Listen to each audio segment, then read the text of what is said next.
E aí galera, tudo bem? Vamos aí para mais uma videoaula sobre temas recorrentes do Enem. Tenha certeza que esta aula de hoje aqui, ela estará presente na sua prova, seja em biologia, esse assunto, ou em química, ou em geografia e também história. Nós vamos fazer uma viagem, nós vamos contextualizar o máximo possível sobre esses assuntos e esses aspectos aí, ok? Nós vamos falar de um tema, além de recorrente, um tema muito comentado, um tema que está em voga, que vem a ser o aquecimento global e o efeito estufa. Eu vou usar esse termo aqui inicialmente, você vai entender por quê. Galera, quando eu falo em efeito estufa, pensa aí, tenta lembrar da estufa lá que tem na lanchonete da sua escola. O que aquela estufa ali está fazendo? Preste atenção, eu vou colocar aqui embaixo, ó, eu vou colocar aqui embaixo, pequenininho, mas para você visualizar, aqui é o cantinho da bagunça. Mas aquela estufa, ela tem ali uma resistência naquela parte cromada, quando ligada à tomada ela vai gerar calor, e aí a onda de calor se propaga, o calor se propaga em ondas longas e consequentemente acaba não passando pelo vidro, ou seja, veja, você vai ter uma maior circulação de ondas de calor, você vai ter uma retenção, a estufa vai estar retendo calor. Galera, deixa eu te dizer uma parada, isso aqui vai acontecer na atmosfera, só que só tem um detalhe, nós estamos aqui falando de desequilíbrio ambiental, o efeito estufa como desequilíbrio ambiental. Você pode perguntar, Guga, por quê? Simples de falar. Galera, você quando respira, você respira e produto da respiração, ou seja, você libera na sua respiração o quê? Logo de cara você vira e fala gás carbônico. Galera, ok. Gás carbônico você libera na respiração, porém você também libera o quê? Água. Gás carbônico e água. E é curioso, toda vez que a gente conversa, né, e que a gente fala, tá dando essa aula e pergunta em sala, qual é o gás responsável pelo efeito estufa? A galera costuma dizer gás carbônico, só fala de gás carbônico. Mas nós temos vários outros gases que também têm o poder de retenção de calor. Ó, retenção de calor. Veja só, você tem o gás carbônico, a molécula de água, ela é um quê? É uma molécula estufa, ela tem capacidade de reter calor. Você quer ver uma coisa? É simples. Pense aí o deserto. Por que no deserto a temperatura durante o dia é muito alta, acima de 50 graus, e à noite essa temperatura cai abaixo de 0 graus?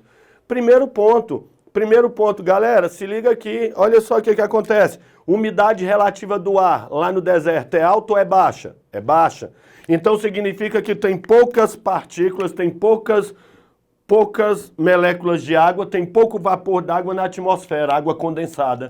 Então o que vai acontecer? É muito quente durante o dia, mas não teve retenção, não teve o quê? Não teve água na atmosfera para reter esse calor e liberar à noite. Então, consequentemente, a liberação de calor à noite, ela acaba sendo pequena. Liberação de calor sendo pequena, a temperatura acaba o quê? Caindo. Então, o vapor d'água, ele também é um gás estufa. Você quer olha só, metano liberado em lixões, na decomposição de matéria orgânica e também liberado por ruminantes. Ruminantes, eles vão apresentar durante o seu processo digestório a produção de metano e você pode ter metano saindo através da bufa do ruminante, mas também é um gás estufa. Quer mais? Você tem CFCs, olha lá, ó, CFCs, CFC 11, 12, são o quê? São gases estufa. Então, primeiro ponto, tira da sua cabeça, porque pode vir item falando que o gás carbônico, né, o dióxido de carbono, é o único responsável pelo efeito estufa, pelo aquecimento global. Não. Ele é o principal responsável com um outro detalhe. Não é porque ele é o cara mais eficiente para reter calor. CFC, por exemplo, CH4 metano, são moléculas que conseguem inclusive reter mais calor. São mais eficientes na retenção de calor. Contudo, porém, entretanto, a quantidade dessa liberação na atmosfera acaba sendo o quê? Acaba sendo menor. Hoje, a ação antrópica, de novo, hein? Ação antrópica, ação do homem, a ação do homem vai influenciar principalmente na liberação de quê? Na liberação de quê? De dióxido de carbono. Sacou? Então, se liga aí e preste atenção. O dióxido não é o único, existem outros, inclusive mais eficientes na retenção de calor, porém, hoje, o aquecimento global, ele é responsável, o gás carbônico, o dióxido de carbono, é responsável por cerca de 55% do aquecimento global. Isso devido à ação do homem. Sacou? Mas enfim, agora vamos voltar um pouquinho, Eu falei que quando você respira, você libera gás carbônico e água, correto? Então, cara, gás carbônico e água são gases estufa.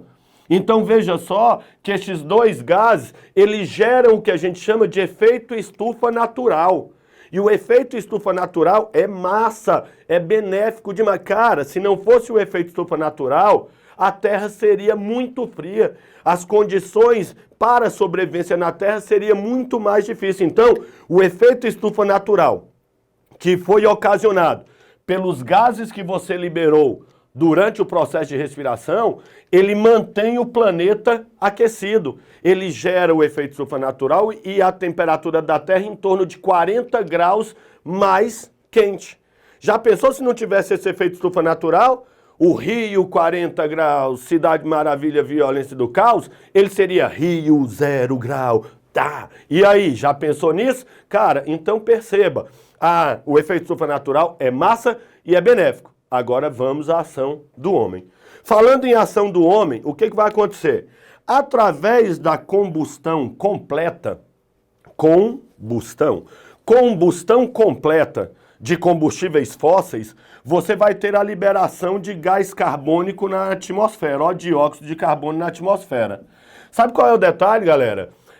O problema não é só a combustão, não. Hoje em dia existem pesquisas que mostram que o desmatamento está mais responsável pelo aquecimento global do que o trânsito em grandes cidades. Imagina? Então veja só, mas beleza, quando você tem o desmatamento, você retira a vegetação que estaria retirando esse gás carbônico no processo de fotossíntese. Então olha o problema, você aumentou a taxa de combustão e ainda desmatou, ou seja, retirou quem poderia resolver o problema. Aí então, veja só o que vai acontecer. O Sol emite luz, luz é luz, olha lá, o Sol emite luz. A luz, ela vai se propagar em onda curta. No que a luz se propaga em onda curta, ela consegue passar pelas moléculas de gás carbônico.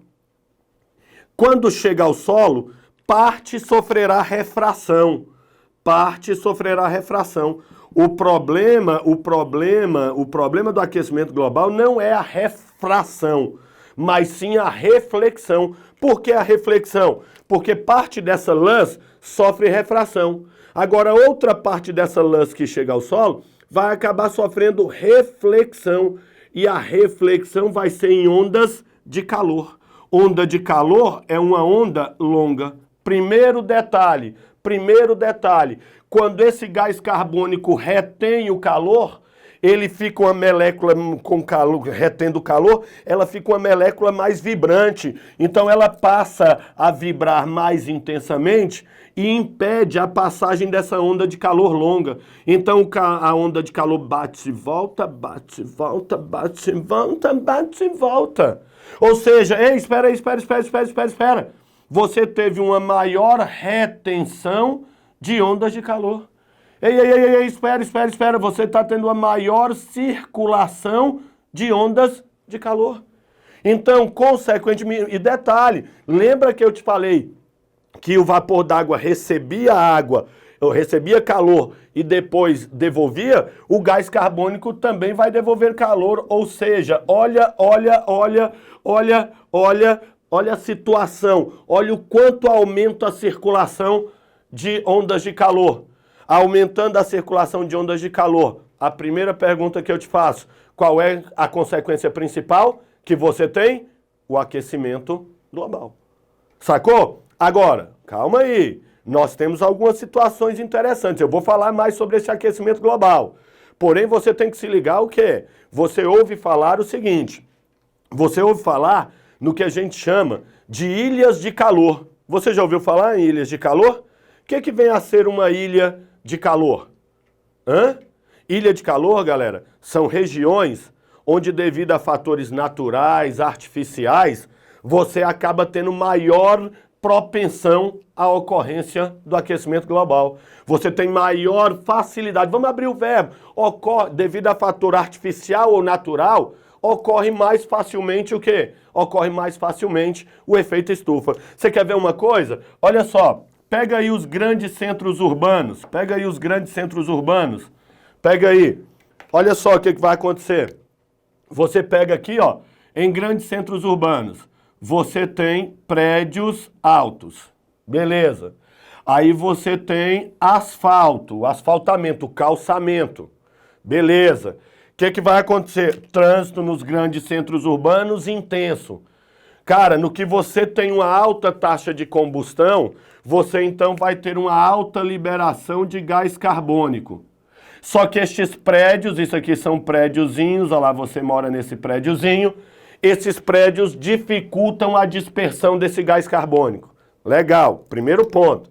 Mas aí vem a onda de lãs, bateu no solo, o calçamento vai dificultar a refração e vai aumentar a reflexão.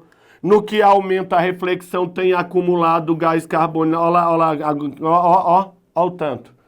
Olha quanto circula onda de calor. Então, galera, isso aqui, ó, grandes centros urbanos, eu estou chamando de ilha de calor, porque foi uma região que, devido a fatores artificiais, que foi aqui a construção de prédios, o calçamento, devido a fatores artificiais, você tem uma maior circulação de ondas de calor. Sacou? Aqui é uma ilha de calor. Eu vou te dar um exemplo. Saiu agora uma pesquisa em 2016, janeiro ou fevereiro de 2016, que mostra que Goiânia, existem diferenças aí de até 7 graus centígrados, 7 graus de diferença na temperatura, devido justamente a ilhas de calor. Sacou?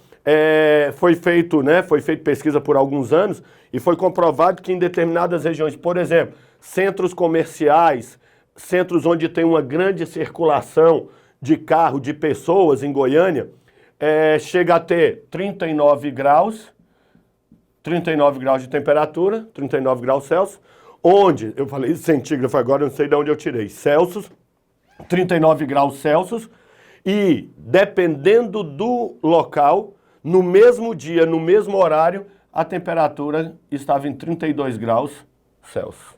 Já pensou? Diferença de 7 graus, só tem um detalhe, essa região aqui, asfaltada, construída, muito trânsito, muita circulação de pessoas. Essa região aqui, um setor arborizado, um setor ali onde tinha não só árvores, mas também como parques com abundância de água. Então veja, eu posso falar para você que o centro aqui, ó, é uma ilha de calor artificial. Sacou? Beleza? Entendeu o que é ilha de calor? Beleza. Agora então vamos continuar. Eu quero manter isso aqui pelo seguinte, quero manter este desenho aqui para você ir sempre lembrando do que eu estou te falando. Mas então veja, você teve uma maior circulação de ondas de calor. Então você teve o aquecimento, ó, aquecimento, vai dar, aquecimento global. Não era para ter aquele hífen lá, não, mas tudo bem, olha lá, aquecimento global. Deixa eu te perguntar uma coisa. E agora, como consequência desse aquecimento global, o que vai acontecer? Vamos pensar? Eu te pergunto, esse efeito estufa é um fenômeno exclusivo da atmosfera? Não. Fala, não. Não é. Você tem, por exemplo, no carro ali do seu pai, quando você coloca o carro exposto ao sol, esse carro aqui, o carro do seu pai vai ocorrer efeito estufa. A lã vai passar pelo vidro, vai bater nos bancos, no assoalho, parará, e vai ser refletido em ondas de calor. Ocorreu o efeito estufa dentro do carro do seu pai. Aí você já ouviu dizer, vira e mexe, está dizendo que uma criança, o pai esqueceu ou deixou dentro do carro, e a criança, inclusive, algumas vezes chega a óbito? Imagine só, ocorreu o efeito estufa lá, você tinha um mamífero, criança e um mamífero, mecanismos para resfriar, que é vasodilatação. O mamífero vai então transpirar para reduzir esse calor, aquela criancinha. Uma criança como aquela morreu, imagine seres mais simples que não têm essa capacidade de regulação térmica, por exemplo. Então o que acontece? Esse aquecimento global vai acabar gerando o quê? Uma redução da biodiversidade. Reduz a biodiversidade. Essa redução de biodiversidade, ela pode ser falada como redução da biomassa, como redução da biodiversidade, redução da biomassa, ou é muito comumente usado o termo, desertificação. Desertificação. Opa, tira isso daqui. Desertificação. Ou seja, a biodiversidade é próxima de um deserto, é baixa. Sacou? Agora ainda tem uma outra coisa, Veja só, além deste processo de desertificação, o aquecimento global, o que você tem nos polos? Gelo. Vai levar então a um processo de quê? Derretimento desse gelo. A gente chama de degelo das calotas polares. Galera, com o degelo das calotas polares, veja só, o iceberg é formado por água doce. E aí ele é formado por água doce, no que ele derrete, ele vai mudar a salinidade e também a temperatura da água no mar, ali daquela região. Ou seja, existem seres que a gente chama de estenobiontes, que são seres adaptados exatamente, que não é que é exatamente aquelas condições, mas estenobiontes são seres que não suportam grandes variações no ambiente. Essas variações levam à morte, ou seja, gera uma desertificação